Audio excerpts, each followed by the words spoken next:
Hello, pilots, and welcome back to Flight Academy Season 5, brought to you by Out of Arc Gaming. As always, my name is Phil, and this is Game 7 of the 5th season. We have two pilots back on the table. One of them looks very familiar to me. I see him in the mirror every morning. It's myself, and I'm up against Ben G and his awesome Scum extended list. But joining me for this, for the first time in a fair while, we have... Hey guys, it's Andy. Hey Andy, welcome back. It's always great to have you playing and also commentating with us. Oh well, yeah. Thanks for having me. And just what you said then. Game 7 already. I feel like when we're not in Flight Academy, I can't wait for it to start. And then as soon as it starts, it's over. So getting through these videos quickly. I honestly feel the same. It just seems to just absolutely fly by. I mean, I know obviously at the point when we're doing this commentary, we've done all of the round robin. We're just waiting to do the top 4 cut now, but we've already been sort of having a bit of a discussion about season 6 already, and like that's just when you're on the other side of it, you suddenly realise that time just flies so quickly when you're bringing these out. But it's good fun, and I'm absolutely loving this season. Bringing the medium ships in is just changed the dynamics slightly. I think it's just brought some beef to the table, but it's made it less just ace heavy, I feel. Yeah, and it feels a lot more tactical because I think it can be a challenge to take out both ships of your opponent when you're against a medium based ship, because they tend to have a bit more tanky, aren't they? A bit more hull, a bit more shields to chew through. So you have to make those decisions around which ship we're going to go for, who are we going to target.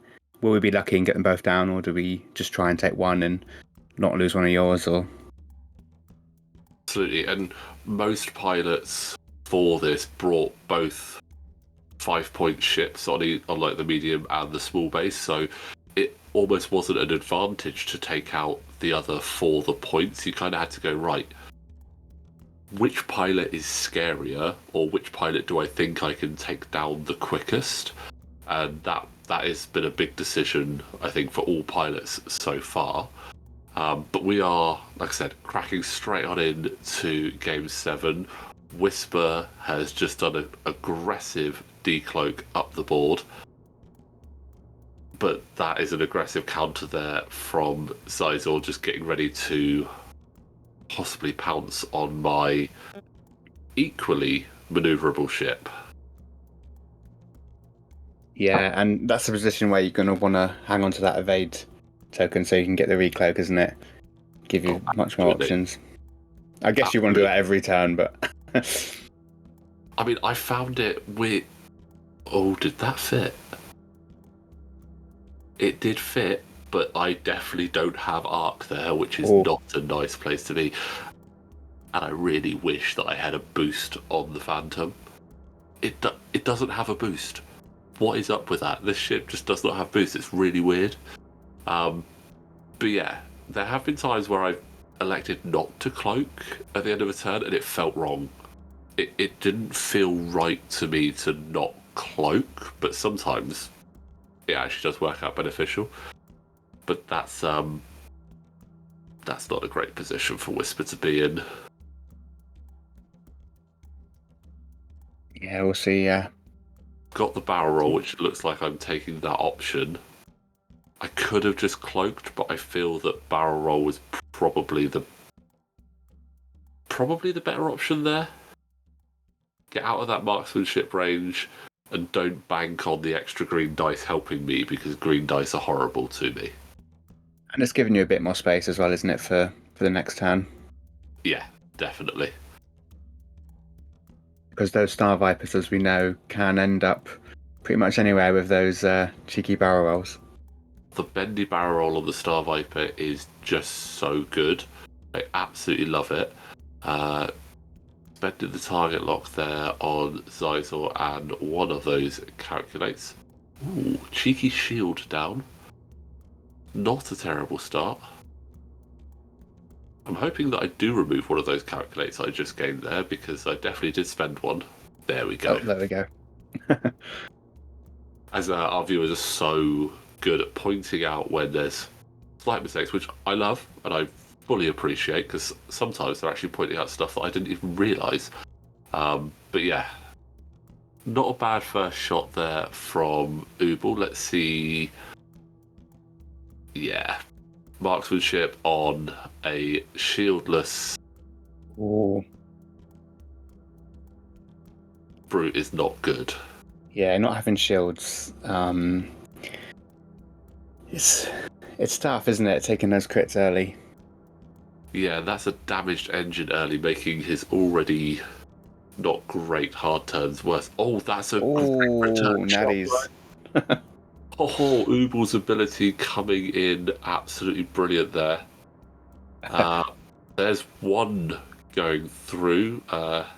Ben rolled those dice with a lot of hope there. Yeah. Not enough. Two Not enough crits hope. going through on Zizor. That's a shield and a crit.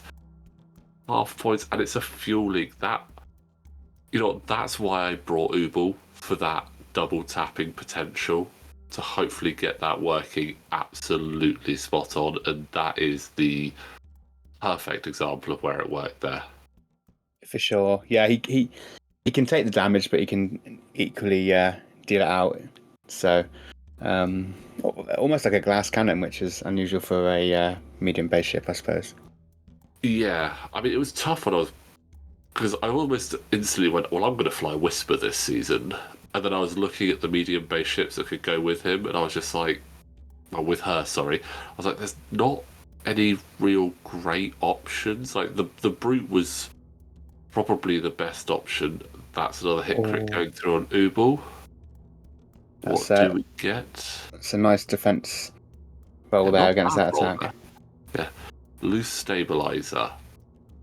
That is definitely less than ideal with a gas cloud right in front of me at the moment. But I mean, I was looking at the options for medium base ships for the Empire, and the Reaper did look really cool, but it felt very supporty, and I kind of wanted to go a bit more attack. So yeah, just not in a good place at the moment. Surprised we didn't have any Reapers actually. I know what you mean there about being supporty, but they're also quite just a fun ship to fly with the adaptive A1s. Is that? I don't know what it's called. They've got their adaptive ailerons on there, which is good fun to fly. And it would have been funny to fly a Reaper and a Striker together, just having both ships just shenaniganing their way across the board. That could have been one off the board. Yeah. With a smaller board size. Yeah, I mean, you get into those engagements real quick. Oh, I didn't expect that. Zizor, looking to hopefully probably catch Whisper. I think that's a really interesting move there, because he's maintaining an arc on Whisper, but also playing for the bump as well. There's getting quite a lot of value out of that move. Yeah, he's got the bump on Ubel, who is going to take a damage for loose stabilizer, but it does repair itself. So, which is handy. I'm not going to lie. But it does give up half points there. As to whether I take the stressful focus, looks like it's going to be a no. With the target assist MGK, I don't tend to take that stressful focus because I know I'm going to get a calculate anyway with that ability, so no need to stress myself considering my hard turn's already harder as it is. Yeah, I was just thinking that it's going to be hard enough to get out of that spot without being stressed, so adding extra difficulty. Yeah, I definitely didn't expect Zizor to go that far round. I was hoping the candy cane was going to actually catch him. Unfortunately, not this time. I think I know I said it already, but I think that's a very clever move, the sloop there by the Star Viper. Getting a lot of value out of that. It's so good, and he catches Ubel in arc at range 0, so if he wants to just gun down Ubel, he can, or he can go at Whisper. So he's got options, which is great. And it gives him a bit of defense as well, doesn't he, by shutting down... Does it shut down the sync laser cannons? Are they? They're not range 0, are they? Laser cannons are range 2 to 3 anyway. Oh right. So, but it does shut down obviously a range 1 shot from Ubel. Can't use those calculates on attack against Zizor, but going into Zuckuss instead. So getting 1 damage into Zuckuss, not a terrible start. But ideally, could have gone into Zizor, but he would have had so much defense and that focus. Yeah, it's always difficult, isn't it, when you've got the range 0 on a damaged ship, or do you take the other shot on a non-damaged ship?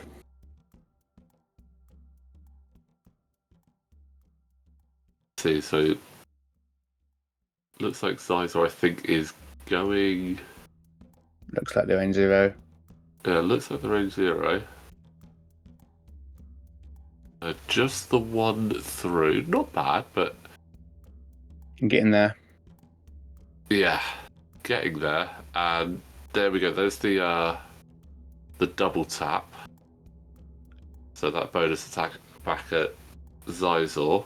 Nothing going through, unfortunately. Also didn't force the spend of the focus, but This is going to hurt. Yeah. This is going to hurt. It looks like a range. Is that a range 2? Looks like range 2 from here. Might be a 3. Looking like we're saying no to calculates, adding a dice as well, so I do get extra. Oh, yeah. Oh, that's good. Somehow I survived on 1. Wow. That is. Wow.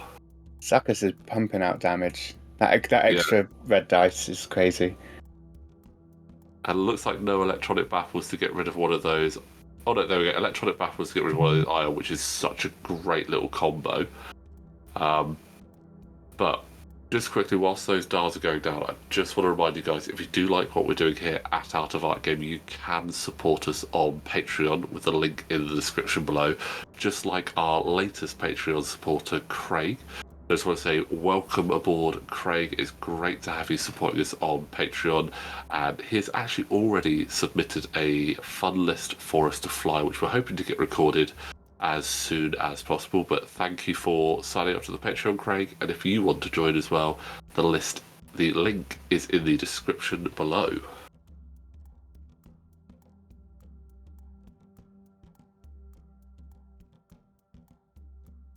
There's the big 4K from Zuckuss.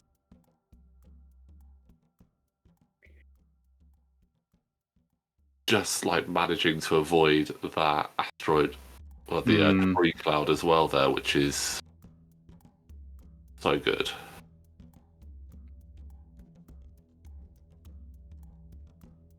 Zizor just thinking now, let's see if he can take Whisper out. You see one of those curly barrels to his left. Yeah. Nice. I see there's been a lot of love on the channel for the Star Viper. The Star Viper is such a cool ship, and I'd love to see it be portrayed in live action, because that would be so cool. But I would also just love to see that ship come back as standard. And I know that we've mentioned that Scum have obviously got a lot of options in standard plays, so they don't necessarily need any more at the moment. But I want all the ships back in standard play. I want to be able to run a standard tournament and have no idea what is going to turn up, because there's so many options. Like, bring back the Resistance Bomber. Bring back the K-Wing. I mean, obviously bring back the K-Wing. I love that ship. But Shadowcasters everywhere. I want to see them all on the table. And I know you can run an extended tournament, but you know what? With most of the official tournaments being standard play, you run an extended tournament and it's not going to give a lot of people like those official tournaments, because it gives them the representation of what they're likely to actually come up against. So yeah, I mean, more variation in standard tournaments is always a good thing, isn't it? You never want, like, I remember the end of version 1 of X-Wing, like everyone like in the top 8 had the same list or something in a lot of the big tournaments. But it's. I mean, the standard tournaments aren't too bad for variation at the moment, but I think more variation is always better. Yeah, I mean, I will say that of the tournaments we've had no mirror lists recently. We've had similar lists, but no lists were actual mirror lists, which is actually really impressive. Nice trick shot through into Zuckus there, getting half points on Zuckus as well. Oh, nice. The Whisper really doing some work here. I will say in my list, it's weird that my small base ship is probably the heavy lifter out of the two. Ubal's there for some tricks, but Whisper is the one that is trying to get those sneaky. Oh, bye bye Ubal. And he can't even double tap because his arc was in the back. But you did manage to dodge the arc of the Star Viper, I think. Now I was talking off topic for a second, but I didn't see any shots coming in. Yeah, so Zizor was just out of arc, which was quite handy for me. This, I would say, in most other matchups, with having the medium and small base ship of my opponent still there, I'd feel fairly confident against. But with what Zuckus and Forlong can do with their shenanigans, that's not a ship. That's not a ship you want to joust with, is it? You can't go toe to toe. You've got to come in on some flanks and do some arc dodging. And the sheer maneuverability of Zizor as well just makes it so scary. That barrel roll, you just never know where it's going to end up. And I mean, it gives you so many options because, of course, when you do the curvy barrel roll, you can decide which way the template faces, can't you? So it just gives you a ton of options, and trying to predict where he's going to end up is a real challenge, I think. Well, you go from having, I think it's 6 spaces your ship can be in with a standard barrel roll to 12 different spots your ship can be in, if you include the 2 forward, the 2 back, and then there's 3 points in each where it can be. So that arc suddenly can be stretched out. The only ship that's crazily more maneuverable is probably Echo in the Phantom with his 2 decloak, which is the bendy. And that is just crazy. 2 hits into the evade from Zizor. And this is going to hurt. Yeah, this is not going to be a pretty... Because there wasn't really much I could do to... Oh, and you're going to want to have to keep... You need that to keep that evade token as well, don't you? From where you are, that gas cloud. Oh, that's good. That's nice. Take that. How many dice is this? 5 or 6? It'll be 5 dice. 3 range 1 plus the Zuckus. That is absolutely savage. That is absolutely savage. Ionizing to say, can't use evades, but you know what? I probably wouldn't want to use it. Oh, that's fair. Okay. At least you don't have to make that decision. Oh, that's cold. Oh, that is so lucky. So lucky. And there's the evade. Wow. Okay. I mean, I was half expecting to Whisper to go then. it was definitely a possibility, but I was incredibly lucky there. Incredibly lucky.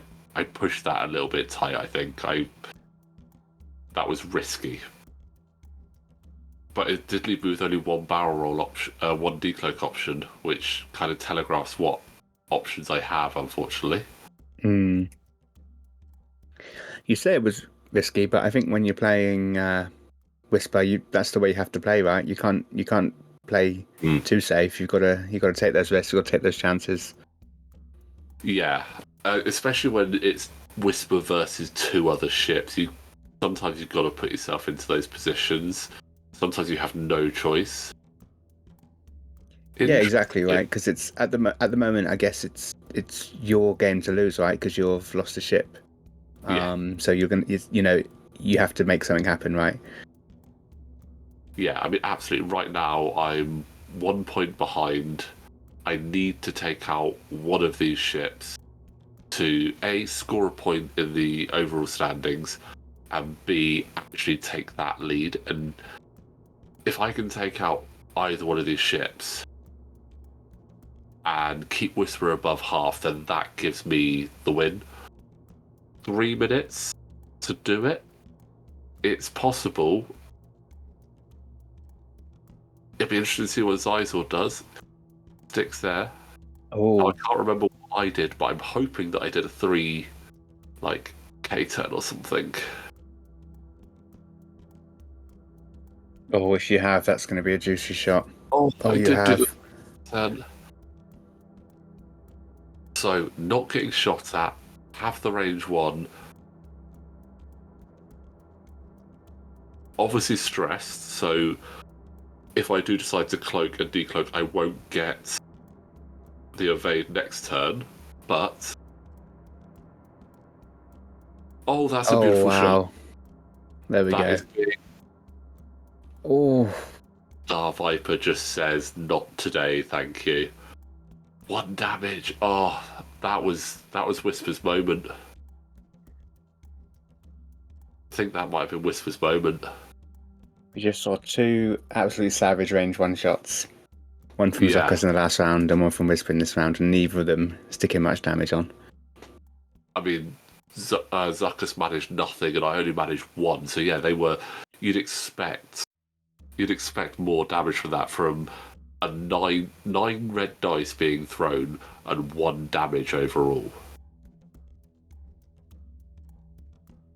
So decloaking, no evade currently.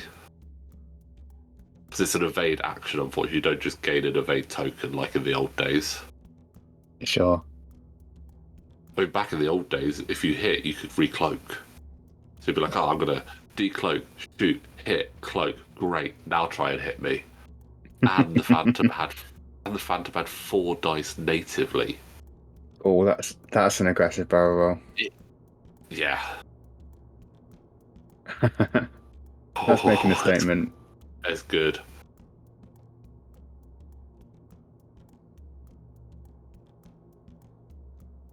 So that's a no fear 3 sloop.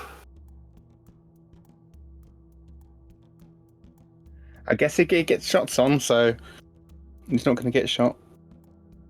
Does take a triple ion though. So it I does mean, mean it's highly likely he's going to hit that. Well, actually, this is going to be the last round because we have exactly right. 0. Taking triple iron when there's zero time left on the clock is not too bad. Having all of the red tokens. Just I want all of the red tokens, please. That's what he's saying. Right, where does Whisper end up? What can Whisper do?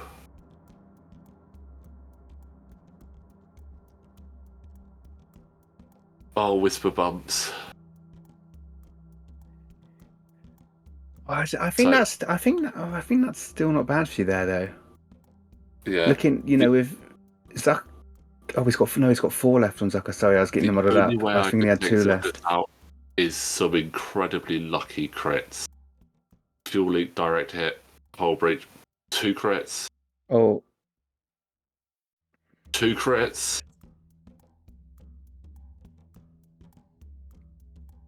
Wounded pilot and loose stable, not enough. Oh. I get my evade though. Oh, unfortunate. If I'd have gone for the 2 hard, I was trying to clear the stress, and that was the issue. Oh, there we go. Spend that focus. Sure. Oh, that's a tough game to come out on bottom, because I think if that had gone on another couple of rounds, I think you would have squared that up. You know what? Regardless of the result, I had such a fantastic time with this game, because coming up against Zizor with Whisper was just such a fun game of like 4D chess with who's going to go where. It just gave it that extra element of risk, but it was just a really good fun game. And I managed to half point both shits, so I can't complain on that, and I was very fortunate not to take half points on Whisper from that 5 dice range one shot from Zucker, so I can't really That's complain fair. too much. But let's just have a quick look at where the table stands from Game 7, with Ben getting his second win, putting him right at the top with 10 points. Still yet to score a point myself. But as I said, we have plenty of games. Andy, you've only done 1 game so far, but you've got an impressive 5 points, so you're already looking at a good spot. So it'll be interesting to see how that lines up later. But I do hope you enjoyed that game, Andy. Oh, I did. I think Zuckus with those big red dice. That's always fun to watch. Always really fun to watch. Well, hopefully we will be able to see one of your games very soon. But guys, thank you all so much for watching. Like I said, if you do like what we're doing here, the link for the Patreon is in the description below. Don't forget to like the video, subscribe to the channel, and we will see you next time.